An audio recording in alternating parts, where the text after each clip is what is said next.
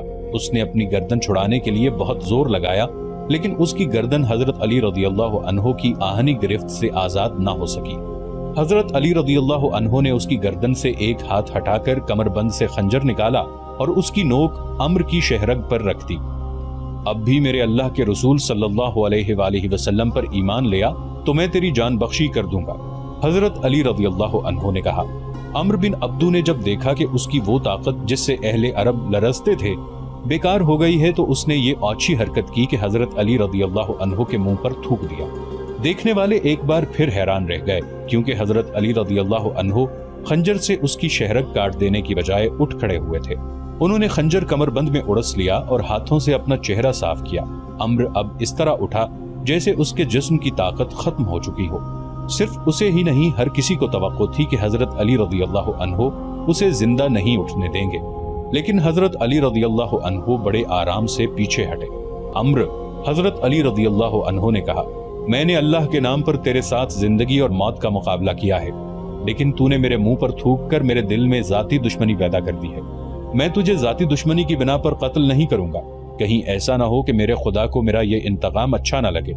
جا یہاں سے، اپنی جان لے کر واپس چلا جا۔ عمرو بن عبدو شکست تسلیم کرنے والا آدمی نہیں تھا۔ مورخ لکھتے ہیں کہ میدان میں اس کی یہ پہلی ہار تھی جسے وہ برداشت نہ کر سکا۔ اس نے اپنی ہار کو جیت میں بدلنے کے لیے یہ اوچی حرکت کی کہ تلوار نکال کر حضرت علی رضی اللہ عنہ پر جھپٹ پڑا۔ حضرت علی رضی اللہ عنہ اس حملے کے لیے تیار نہیں تھے، لیکن ان کی کامیابی کے لیے رسول خدا صلی اللہ علیہ وآلہ وسلم نے خدا سے مدد مانگی تھی۔ عین وقت پر جب عمرو کی تلوار اور حضرت علی رضی اللہ عنہ کی گردن میں 2-4 لمحوں کا فاصلہ رہ گیا، حضرت علی رضی اللہ عنہ نے اپنی ڈھال آگے کر دی۔ عمرو کا وار اس قدر زوردار تھا کہ اس کی تلوار نے حضرت علی رضی اللہ عنہ کی ڈھال کو کاٹ دیا۔ ڈھال حضرت علی رضی اللہ عنہ کے کان کے قریب سر پر لگی، جس سے خون پھوٹنے لگا۔ عمرو ڈھال میں سے تلوار کھینچ ہی رہا تھا کہ حضرت علی رضی اللہ عنہ کی وہ تلوار جو انہیں رسول کریم صلی اللہ علیہ وآلہ وسلم نے دی تھی اتنی تیزی سے حرکت میں آئی کہ عمرو کی گردن کٹ گئی۔ گردن پوری نہ کٹی، لیکن شہرگ کٹ چکی تھی۔ عمرو کی تلوار اس کے ہاتھ سے چھوٹ گئی، اس کا جسم ڈولنے لگا۔ حضرت علی رضی اللہ عنہ نے اس پر دوسرا وار نہ کیا۔ انہوں نے دیکھ لیا تھا کہ یہی وار کافی ہے۔ عمرو کی ٹانگیں دوہری ہوئیں، اس کے گھٹنے زمین پر لگے اور وہ لڑک گیا۔ عرب کی مٹی اس کا خون چوسنے لگی۔ خندق کے پار دشمن کے لشکر پر ایسا سکوت طاری ہو گیا جیسے پورے کا پورا لشکر کھڑے کھڑے مر گیا ہو۔ اب مسلمانوں کے نعرے گونج رہے تھے۔ عربوں کی رسم کے مطابق اس مقابلے کا دوسرا مرحلہ شروع ہو گیا تھا۔ مسلمانوں کے ایک جیش نے اکرمہ اور اس کے باقی سواروں پر حملہ کر دیا تھا۔ قریش کے ان سواروں کے لیے بھاگ نکلنے کے سوا اور کوئی چارہ نہ تھا۔ وہ خیریت سے پسپا ہونے کے لیے لڑے۔ اس معرکے میں قریش کا ایک آدمی مارا گیا۔ اکرمہ نے اپنا ایک گھوڑا خندق کی طرف موڑ کر بھاگ نکلنے کے لیے ایڑ لگائی۔ خندق پھلانگنے سے پہلے اکرمہ نے اپنی برچھی پھینک دی۔ ان میں سے ایک سوار جس کا نام خالد بن عبداللہ تھا خندق کو پھلانگ نہ سکا۔ اس کا گھوڑا خندق کے اگلے کنارے سے ٹکرایا اور خندق میں جا پڑا۔ وہ اٹھ کر کنارے پر چڑھنے کی کوشش کرنے لگا، لیکن مسلمانوں نے اس پر پتھروں کی بوچھاڑ کر دی اور وہ وہیں ختم ہو گیا۔ رسول کریم صلی اللہ علیہ وآلہ وسلم نے حکم دیا کہ خندق کے اس مقام پر مستقل پہرے کا انتظام کر دیا جائے، کیونکہ وہاں سے خندق پھلانگی جا سکتی تھی۔ دوسرے دن خالد اپنے گھڑ سوار دستے میں سے ایک جانباز سوار منتخب کر کے خندق عبور کرنے کو چل پڑا۔ خالد رک جاؤ، ابو سفیان نے اسے کہا، کیا تم نے کل اکرمہ کے سواروں کا انجام نہیں دیکھا؟ اب مسلمانوں نے وہاں پہرے کا اور زیادہ مضبوط انتظام کر دیا ہوگا۔ کیا یہ بہتر نہیں کہ لڑے بغیر واپس جانے کے بجائے تم میری لاش میرے گھوڑے پر رکھ کر مکہ لے جاؤ؟ خالد نے کہا، اگر ہم ایک دوسرے کے انجام سے ڈرنے لگے تو وہ دن بہت جلد طلوع ہوگا جب ہم مسلمانوں کے غلام ہوں گے۔ میں تمہیں نہیں روکوں گا میرے دوست، اکرمہ نے خالد سے کہا، لیکن میری ایک بات سن لو، اگر تم میری شکست کا انتقام لینے جا رہے ہو تو رک جاؤ، تمہیں قریش کی عظمت عزیز ہے تو ضرور جاؤ۔ آج مدینہ کی طرف جاتے ہوئے خالد کو وہ لمحے یاد آ رہے تھے۔ اسے نہ اس وقت یہ خیال آیا تھا نہ آج کہ وہ یہ جانتے ہوئے بھی کہ خندق عبور کر کے بھی مارا جائے گا، نہ عبور کر سکا تو بھی مارا جائے گا۔ کیوں خندق کی طرف چل پڑا تھا۔ وہ 16 مارچ 627 عیسوی کے دن کا تیسرا پہر تھا۔ خالد چند ایک منتخب سواروں کے ساتھ خندق کی طرف بڑھا۔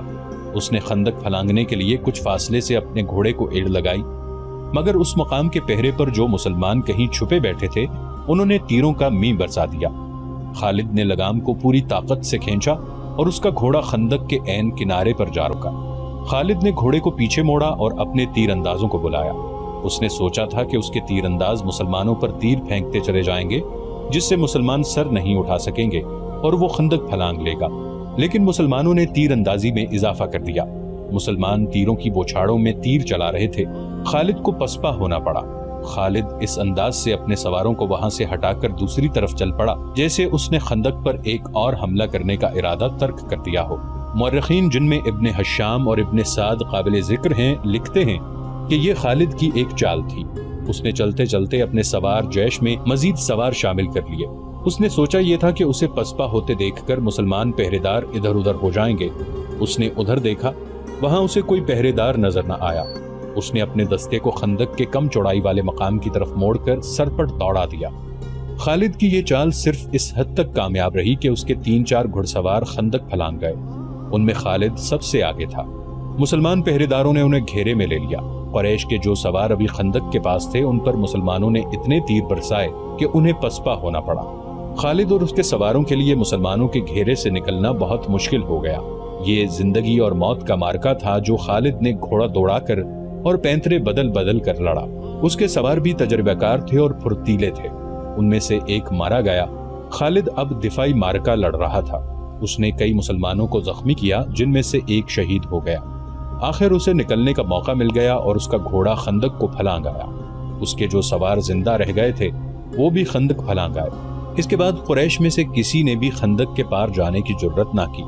اکرمہ اور خالد کی ناکامی کے بعد قریش اور ان کے دیگر اتحادی قبائل کے لشکر میں مایوسی جو پہلے ہی کچھ کم نہ تھی اور بڑھ گئی، خوراک نہ ہونے کے برابر رہ گئی تھی۔ ابو سفیان جو اپنے اور دیگر تمام قبائل کے لشکر کا سالار اعلیٰ تھا پہلے ہی ہاتھ پاؤں چھوڑ بیٹھا تھا۔ خالد، اکرمہ اور صفوان نے یہ ظاہر کرنے کے لیے کہ ان کا لشکر زندہ و بیدار ہے یہ کارروائی جاری رکھی کہ وقتاً فوقتاً خندق کے قریب جا کر مسلمانوں کے خیمہ گاہ پر تیر برساتے رہے۔ اس کے جواب میں مسلمانوں نے تیر اندازوں کو خندق کے قریب پھیلا دیا جو اہل قریش کے تیر اندازوں پر جوابی تیر اندازی کرتے رہے۔ تیروں کے تبادلے کا یہ سلسلہ صرف ایک دن صبح سے شام تک چلا۔ اہل قریش، غطفان اور دیگر قبائل جس محمد صلی اللہ علیہ وآلہ وسلم کو شکست دینے آئے تھے وہ محمد صلی اللہ علیہ وآلہ وسلم کسی ملک کے بادشاہ نہ تھے، وہ خدا کے رسول صلی اللہ علیہ وآلہ وسلم تھے۔ خدا نے انہیں ایک عظیم پیغام دے کر رسالت عطا کی تھی۔ آپ صلی اللہ علیہ وآلہ وسلم نے خدا سے مدد مانگی تھی۔ خدا اپنے رسول صلی اللہ علیہ وآلہ وسلم کو کیسے مایوس کرتا؟ اس کے علاوہ مدینے کے اندر مسلمانوں کی عورتیں اور بچے دن رات اپنی کامیابی اور نجات کی دعائیں مانگتے رہتے تھے۔ یہ دعائیں رائے گاں کیسے جاتی؟ 18 مارچ 627 عیسوی بروز منگل مدینہ کی فضا خاموش ہو گئی۔ سردی خاصی تھی، ہوا بند ہو گئی، موسم خوشگوار ہو گیا، لیکن یہ طوفان سے پہلے کی خاموشی تھی۔ اچانک آندھی آ گئی جو اس قدر تیز و تند تھی کہ خیمے اڑنے لگے۔ جکڑ بڑے ہی سرد تھے۔ آندھی کی تندی اور اس کی چیخوں سے گھوڑے اور اونٹ بھی گھبرا گئے اور رسیاں توڑوانے لگے۔ مسلمانوں کی اجتماع گاہ سلا کی پہاڑی کی اوٹ میں تھی، اس لیے آندھی انہیں اتنا پریشان نہیں کر رہی تھی جتنا مکہ کے لشکر کو۔ قریش کھلے میدان میں تھے، آندھی ان کا سامان اڑا رہی تھی، خیمے اڑ گئے یا لپیٹ دیے گئے تھے۔ لشکر کے سردار اور سپاہی اپنے اوپر ہر وہ کپڑا ڈال کر بیٹھ گئے تھے جو ان کے پاس تھا۔ ان کے لیے یہ آندھی خدا کا قہر بن گئی تھی۔ اس کی چیخوں میں قہر اور غضب تھا۔ ابو سفیان برداشت نہ کر سکا، وہ اٹھا، اسے اپنا گھوڑا نظر نہ آیا۔ قریب ہی ایک اونٹ بیٹھا تھا، ابو سفیان اونٹ پر چڑھ بیٹھا اور اسے اٹھایا۔ مورخ ابن حشام کی تحریر کے مطابق ابو سفیان بلند آواز سے چلانے لگا، اے اہل قریش، اے اہل غطفان، کعب بن اسد نے ہمیں دھوکہ دیا ہے، آندھی ہمارا بہت نقصان کر چکی ہے، اب یہاں ٹھہرنا بہت خطرناک ہے، مکے کو کوچ کرو، میں جا رہا ہوں۔ اس نے اونٹ کو مکے کی طرف دوڑا دیا۔ خالد کو آج وہ منظر یاد آ رہا تھا۔ تمام لشکر جسے مکے سے مدینے کی طرف کوچ کرتے دیکھ کر اس کا سینہ فخر سے پھیل گیا تھا اور سر اونچا ہو گیا تھا۔ ابو سفیان کے پیچھے پیچھے ڈری ہوئی بھیڑوں کی طرح جا رہا تھا۔ خالد اور عمرو بن العاص نے اپنے طور پر سوچا تھا کہ ہو سکتا ہے مسلمان عقب سے حملہ کر دیں، چنانچہ انہوں نے اپنے سوار دستوں کو اپنے قابو میں رکھ کر لشکر کے عقب میں رکھا تھا۔ ابو سفیان نے ایسے حفاظتی اقدام کی سوچی ہی نہیں تھی۔ اس پسپا ہوتے لشکر میں وہ آدمی نہیں تھے جو مارے گئے تھے، اور اس لشکر میں نعیم رضی اللہ عنہ بن مسعود بھی نہیں تھے۔ قریش کا لشکر چلا تو نعیم رضی اللہ عنہ آندھی سے فائدہ اٹھاتے ہوئے خندق میں اتر گئے اور رسول کریم صلی اللہ علیہ وآلہ وسلم کے پاس پہنچ گئے تھے۔ آج خالد مدینہ کی طرف اسی راستے پر جا رہا تھا جس راستے سے اس کا لشکر ناکام واپس گیا تھا۔ اسے شیخین کی پہاڑی نظر آنے لگی تھی۔ آندھی نے تاریخ اسلام کا رخ موڑ دیا تھا۔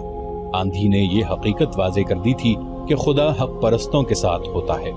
رسول خدا صلی اللہ علیہ وآلہ وسلم کے دشمنوں کی پسپائی تنکوں کی مانند تھی جو آندھی میں اڑے جاتے ہیں اور انہیں ایک دوسرے کی خبر نہیں ہوتی۔